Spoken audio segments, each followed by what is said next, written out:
നിങ്ങളുടെ ഇഷ്ട പരമ്പരകൾ എക്സ്ക്ലൂസീവായി സൺ നെക്സ്റ്റ് ആപ്പിലൂടെ തികച്ചും ഫ്രീ ആയി ഇപ്പോഴേ ആപ്പ് ഡൗൺലോഡ് ചെയ്യൂ. അരങ്ങേറ്റം തൽക്കാലം ഒന്ന് മാറ്റിവെച്ചു. നീ വെറുതെ ഒരുമാതിരി പോക്കറ്റം പറയുന്നത് കേട്ടോ. എടാ, ഞാനിവിടെ ഇത്രയും വലിയ സെറ്റപ്പ് ചെയ്ത് വെച്ചിട്ട് ഞാൻ പറയുന്ന ഭായി ഒന്ന് കേൾക്ക്. നീ ഒരു പുല്ലും പറയണ്ട. എടാ, ആണുങ്ങളായാലേ പറഞ്ഞ വാക്കിന് വില വേണം. ഭായി, ഈശ്വരൻ ഇന്നലെ ഒന്ന് വീണു. ഡാൻസ് ചെയ്യാൻ പോയിട്ട് അങ്ങേർക്കൊന്ന് നേരെ നിൽക്കാൻ പോലുള്ള അവസ്ഥയില്ല. പിന്നെ ഞാൻ എങ്ങനെ അവനെ കൊല്ലും? നീ പറഞ്ഞത് വിശ്വസിച്ച് ബോംബെന്ന് വരുത്തിച്ച 3-4 പ്രൊഫഷണൽ കില്ലേഴ്സുമായിട്ട് ഞാനിവിടെ കാലത്ത് മുതൽ രജിസ്റ്റർ ഓഫീസിന്റെ മുന്നിൽ കുറ്റിയടിച്ച പോലെ നിൽക്കുക. അയ്യോ, പറഞ്ഞല്ലോ ഭായി, ഞാൻ ഇവിടുത്തെ ഒരു സാഹചര്യം.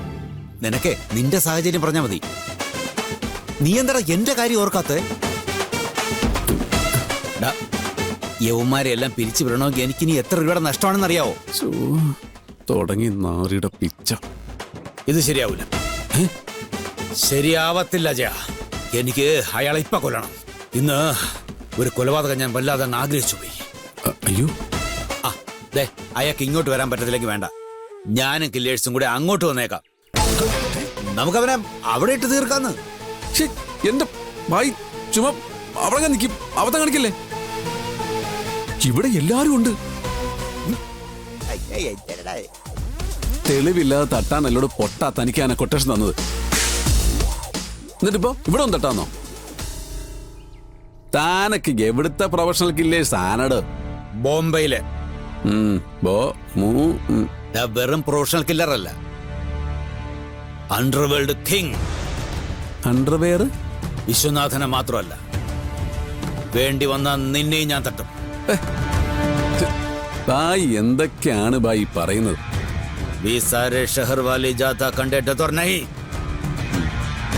തുടങ്ങി. ജോഡി ഏക്രി നാം ചുൻവേ ജെയാർനെ സംജാ. ആ സമച്ച എന്തോന്ന് സംജ? അത് പിന്നെ എല്ലാത്തിനെയും ഉടനെ കൊല്ലാന്നല്ലേ? അല്ല, എനിക്ക് നഷ്ടപരിഹാരം കിട്ടണമെന്ന്. തന്നില്ലെങ്കിലേ ആ 6 പേരെയും ഞാൻ കൊല്ലത്തില്ല. പിന്നെ പകരം ഒരാളെ കൊല്ലും, നിന്നെ. തരാം ഭായി, ഞാൻ എന്തു വേണേലും തരാം. പിന്നെ അച്ഛാന്ന് വിളിക്കുന്നവൻ. അടുത്ത തീയതി ഫിക്സ് ചെയ്തതിന് ശേഷം നീ എന്നെ വിളിച്ചാ മതി. ഓ ശരി ഭായി. ഇനി തീയതി എങ്ങാനും മാറിയാ അറിയാലോ. ഓ സാല ഹറാം. രക്ഷപ്പെട്ടു. രക്ഷപ്പെട്ട്.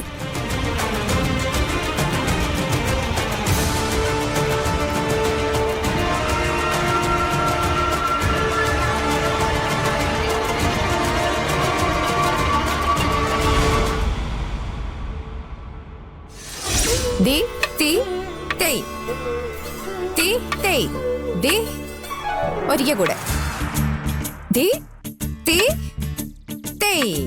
കാലം കൂടെ വെച്ചേ.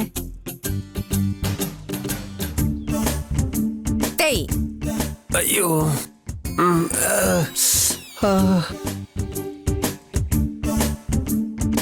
അയ്യോ, കുഴപ്പമില്ല, ഒന്നുകൂടെ ചെയ്യാം.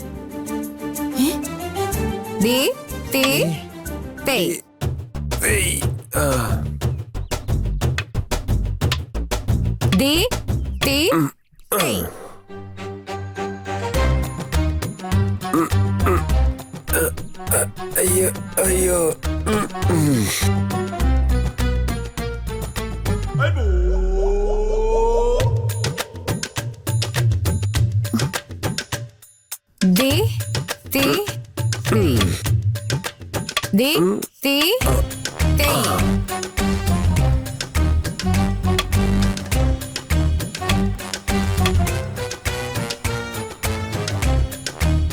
എന്തു പറ്റി?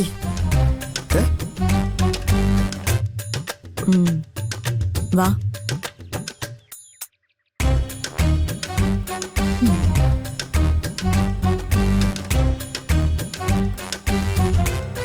സാറതൊന്നും ശ്രദ്ധിക്കണ്ട. പഠിത്തത്തിൽ മാത്രം ശ്രദ്ധിച്ചാൽ മതി. ഓ ചെയ്യാം. ചെയ്യാം. ദീ തീ തേയ്. ദീ തീ തേയ്. ദീ തീ തേയ്. ദീ തീ തേയ്.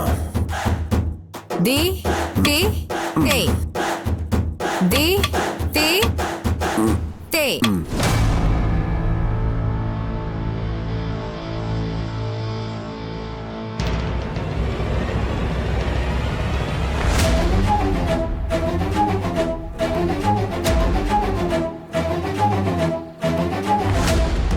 കളിച്ച് കളിച്ച് ഇത് കാര്യാവോ ചേച്ചി?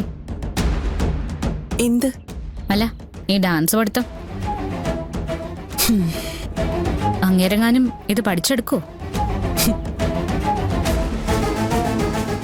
മാണിക്യമംഗലത്തെ വിശ്വനാഥന്റെ ഒരു ചരിത്രം വെച്ച് നോക്കുമ്പോ അതിന് സാധ്യത കൂടുതലാ. ഇത്രയും കാലം അറിയാവുന്ന പണി മാത്രമല്ലല്ലോ അയാൾ ചെയ്തത്. കാശിന് വേണ്ടി അങ്ങേര് ചാകാൻ പോലും തയ്യാറാകും. ചാവുന്ന പോലെ എളുപ്പമാണോ ഡാൻസ് പഠിക്കുന്നത്? ചേച്ചിക്ക് എന്താ ഫീൽ ചെയ്തോ?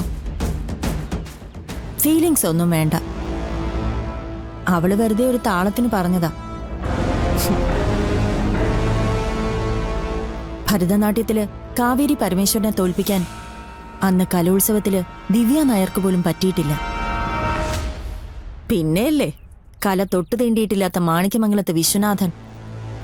അങ്ങനെ അഹങ്കാരമൊന്നും എനിക്കില്ല.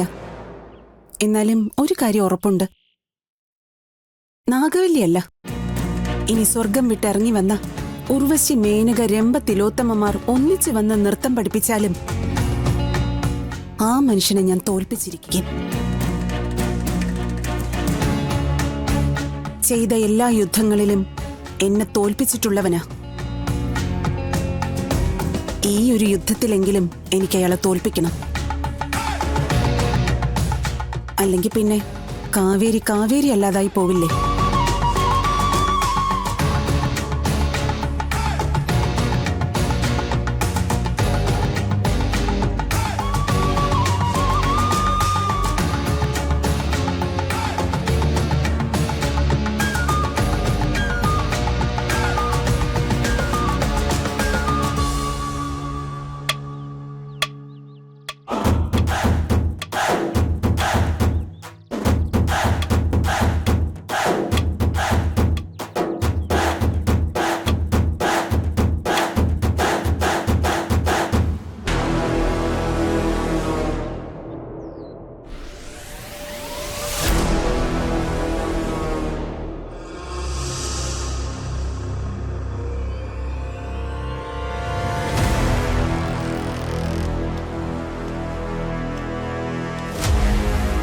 കമലാക്ഷി, ആ ഇതെന്താ രണ്ടാളും കൂടി ഒരു മുന്നറിയിപ്പില്ലാതെ? ഇവിടുന്ന് അറിയിപ്പൊന്നും കിട്ടാത്തോണ്ട് നേരിട്ട് വന്ന് വിവരങ്ങളൊക്കെ തിരക്കിട്ട് പോകാന്ന് വിചാരിച്ചു. കേശവേട്ടൻ വന്നത് ഏതായാലും നന്നായി. ഞാൻ വൈകിട്ട് അങ്ങോട്ട് വരാനിരിക്കായിരുന്നു. ഏട്ടൻ വാ, നമുക്ക് അങ്ങോട്ടിരിക്കാം. ഏയ് വേണ്ട, സാരമില്ല. അല്ലേ, എന്തായി കാര്യങ്ങളൊക്കെ? ഈ ജന്മം ഈ കല്യാണം നടക്കൂ? ഈ ജന്മൊന്നും വേണ്ട, വരുന്ന 15-ാം തീയതി അത് നടക്കും.